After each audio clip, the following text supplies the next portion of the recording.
Many say that NFTs are not an investment, so why do so many people become millionaires with them? Watch until the end and find out how you can make money from this new feature before it's too late.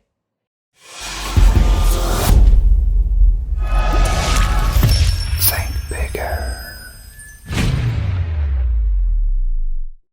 This is Nyan Cat. He's part cat, part Pop-Tart.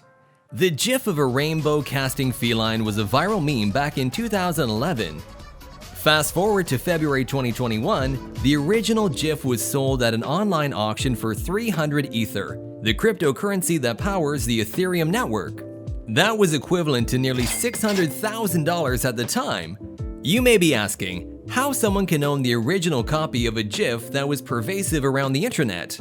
It's because it was sold as an NFT, or non-fungible token, which acts like a digital certificate of authenticity. The market for NFTs ballooned in 2020, climbing to a market cap of at least $338 million from about $41 million in 2018. But skeptics are asking whether these assets are really worth the value assigned to them, especially if all it takes to view them is an internet connection.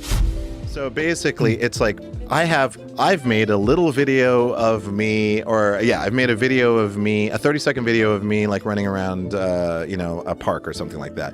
If I want to make that non-fungible, then I mint it. And by minting, you use a minting service like Foundation or Zora. There's many others. And you get a crypto wallet and you get the crypto wallet set up. You put money in it. It's converted into the crypto of your choice. So let's say ETH, which is very popular. To understand how NFTs work, first you need to understand what fungibility is. Fungibility refers to the ability of an asset to be exchanged or substituted with similar assets of the same value. A simple example of a fungible asset is currency. Say you have 5 $1 bills in your wallet. You may not want to carry around so much change, so you exchange them for a single $5 bill. The value of your money is still $5, regardless of the fact it's now in a different form. Non-fungible assets are the opposite. Each one is unique and can't be easily substituted for something similar. Think of the Mona Lisa. It's an original piece of art. It couldn't be swapped out for, say, a Mona Lisa poster from the Louvre gift shop, because the poster doesn't hold the same value. About NFTs and Web3, I think the atomic unit in the metaverse is going to be about you and your stuff and your friends and your connection, right? So you're gonna have your avatar and you're gonna have your digital clothing and your digital tools.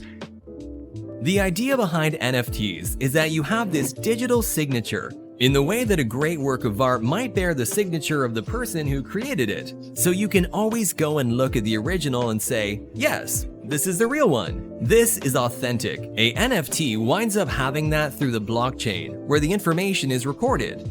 NFTs are cryptocurrencies, but unlike fungible cryptocurrencies like Bitcoin, they are completely unique. They exist as a string of numbers and letters stored on a blockchain ledger. This information can contain who owns the digital asset, who sold it, and when it was sold. This information is also encrypted, ensuring the NFT's authenticity and scarcity. In doing so, they fix a difficult problem for digital creators on the internet: how to make your creation scarce and therefore more valuable. So with NFTs, you wind up having the scarcity because they are non-fungible, and because of that, there is only one of these tokens that can exist. It can't be traded for anything similar because there is nothing similar that exists. So you end up getting that scarcity and that limitation, which helps drive up some of the prices. One of the early applications of creating the scarcity was the digital collectible game CryptoKitties, which emerged in 2017.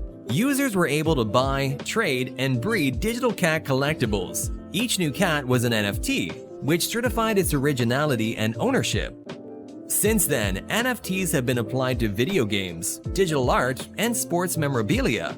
One example is NBA Top Shot, which allows users to procure a collection of digital basketball highlights, like a video clip of a posturizing dunk. All highlights are NFTs and have become big business. By mid-March, NBA Top Shot had clocked in over $338 million in sales since it went live in October 2020.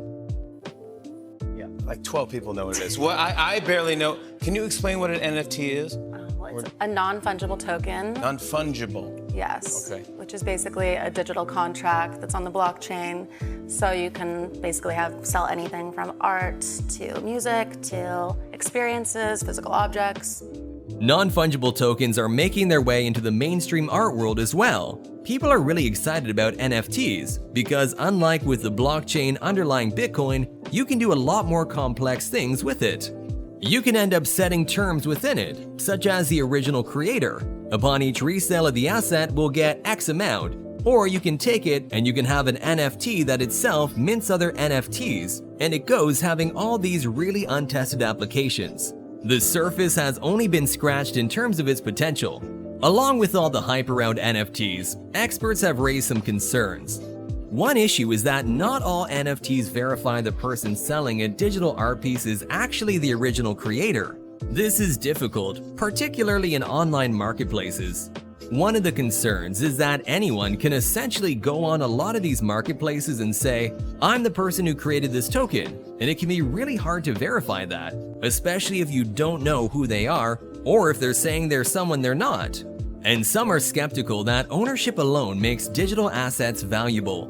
When it comes to digital art, a buyer owns the original digital painting, but the person can't keep others from copying the image and sharing or changing it online.